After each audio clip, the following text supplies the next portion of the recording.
Part 3 na ng Did You Know NBA Edition. Tama na intro, tara!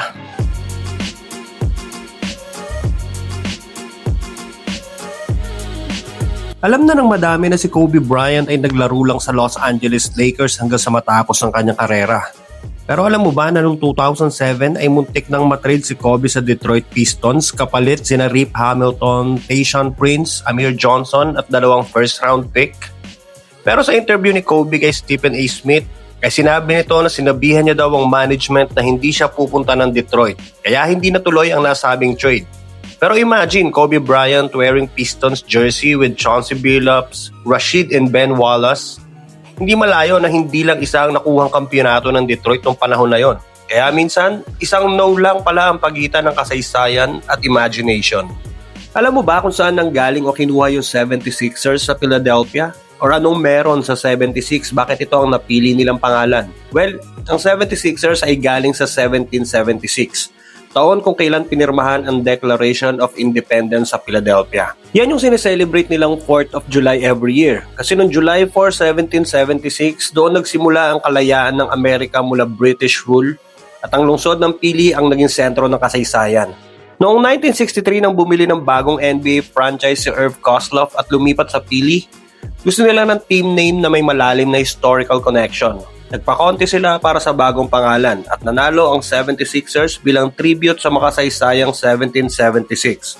So hindi lang siya cool pakinggan, kundi may patriotic feels pa.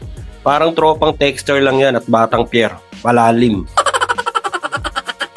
Alam mo ba na ang pinakamatangkad at pinakamaliit na player na naglaro sa kasaysayan ng NBA ay nagkasama sa iisang team?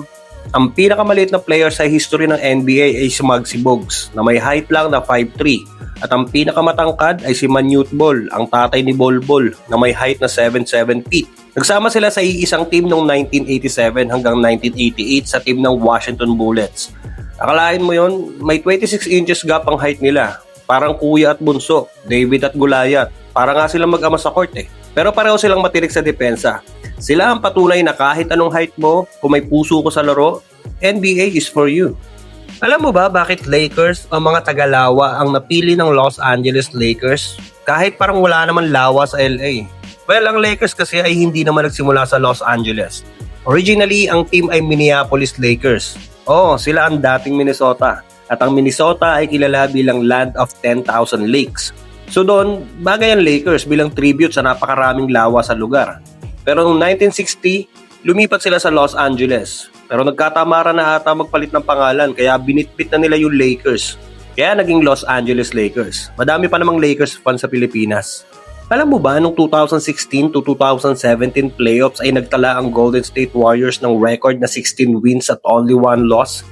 Yan yung unang taon na lumipat si KD sa Warriors. At oo, muntik na silang maging kauna-unahang team sa history na maka 16-0 o perfect sa playoffs. Sweep ang first round nila versus Trailblazers. Sweep ang second round versus Jazz at sweep din ang Western Conference Finals nila versus San Antonio Spurs. At sa NBA Finals, naipanalo nila ang unang 3 laro. Pero naisahan sila ni Kyrie at LeBron sa Game 4 sa home court ng Cleveland. Naipanalo naman nila ang Game 5 at tuluyan ng naging kampyon. Sayang yung isang talo. Perfect na sana. Pero at least, champion sila. Unlike the previous year na gumawa sila ng 73-9 win-loss record history. Pero history din yung pagkatalo nila sa finals nang balikan sila ng Cubs mula 3-1 na kalamangan. But still, best postseason record pa din ang 16-1 nila mula nung ma-implement ang 7-game series sa buong playoffs. Palike naman ang video kung nagustuhan mo at please follow or subscribe para sa mas madami pang NBA updates.